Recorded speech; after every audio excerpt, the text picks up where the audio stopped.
and welcome back to my film and TV channel. You're all staying safe and well. We've got a mini-series today based on true events, yes, going back 40 years now. It doesn't seem that long ago. 40 years, time flies as we all know, and it's a Netflix production, but it's an Indian-based film made in India, and we're going to look at something called The Railway Men, the untold story of Bhopal 1984. Please, if you're new to the channel, push that subscribe button, push the bell notifications, everything film and TV, of course, series like this, film reviews, information, vlogs, previews, lots of different things.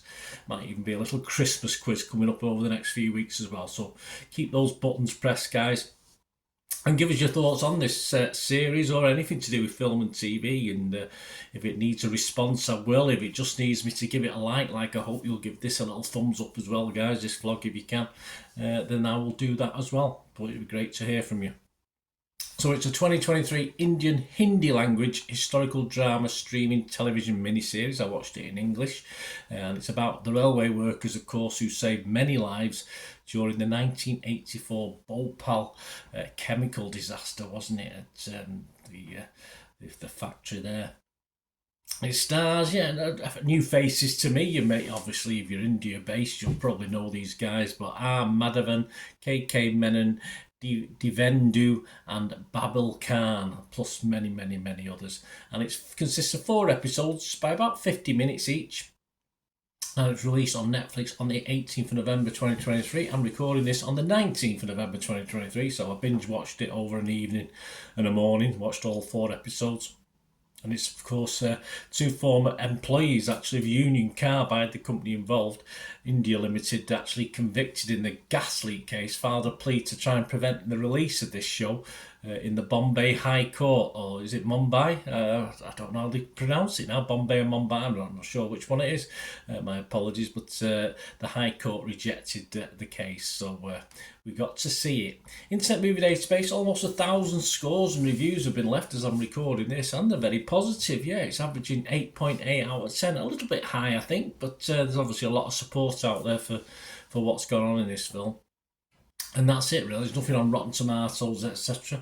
My little thoughts on it. A tragedy and a generally sensitive series to tell this tragic story, of course. There is dramatic license, there always is going to be, isn't it? It's not a docudrama, it's not a documentary as such, it's just an analysis based on actual events, and of course names have been changed as well. So they're not using proper people's names, but obviously they are based on the real people. They are supposedly based on the characters. It's not quite up there with the great, one of my favourite disaster movies, if you like. You can call a disaster movie a favourite. I'm not too sure, based on true events, but of course Chernobyl is one of my that stands out for me over recent years. And if you look back at the Crown series, which I need to come up to date with, I've not watched the last couple of series, but their look at the Aberfan disaster in The Crown, the episodes on that were very good as well. But it is on a similar style, if you like, or a passe with one of Netflix's other little mini-series about a disaster, of course, the Thai Cave Rescue series, which I thought this was very on a sort of part of that. If you enjoyed that, this is equally so. Politically, it does appear to have received criticism from certain critics in India. Of course, I don't know Indian politics, so of course Gandhi gets a mention in early episodes, etc. But and there was a storyline or two that involved a sort of political aspect, and it certainly flew over my head. I'm not too well up on Indian politics, but I say if you obviously know what that's about, you'll get more out of it, whether on the positive or the negative. But I say it didn't really, apart from a couple of storylines, it didn't sort of dissipate what we saw on screen.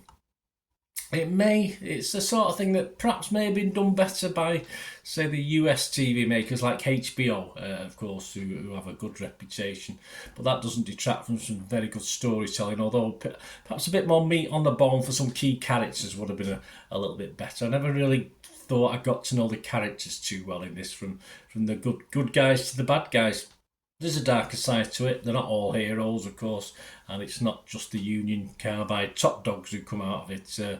Not exactly smelling of roses. Some people have epiphanies during the programme, of course, and small people do try to take advantage of the horror for their own ends, which is going to happen wherever it is, and this is touched upon in this series.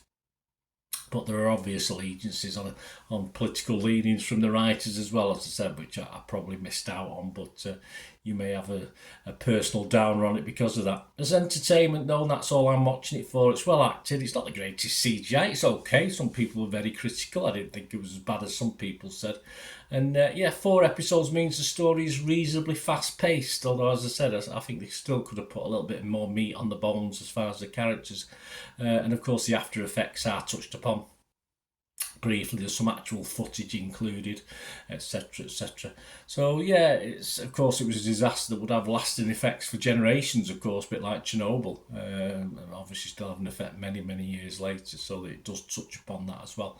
So as an entertainment of a horrible disaster, I will rate it. Sometimes I don't rate these sort of things, but I will rate this because I think it deserves a rating, and it's certainly, I would recommend you watch it. I would be fresh if it was Rotten Tomatoes. I would be positive if it was Metacritic. And I'm not going to go as high as 8.8. I think that's a little bit over the top. I think there's a lot of supporters of whoever put the film together have come up with that sort of figure, although it's almost 1,000 scores and reviews, but there's a lot of people in India, isn't there? So I'm going to give it a 6.5 out of 10, which means it's very watchable, but I say not quite on a par with the best of this type of series, but very well done, very respectful for the most part. Odd bits, as I said, it's not 100%, but just very well done, and I'd recommend you have a watch of it. So there you go. Let me know what you think. It'd be great to hear from you. Till we meet again. Oh, that's one thing, don't I? Please stay safe, everyone. Bye for now.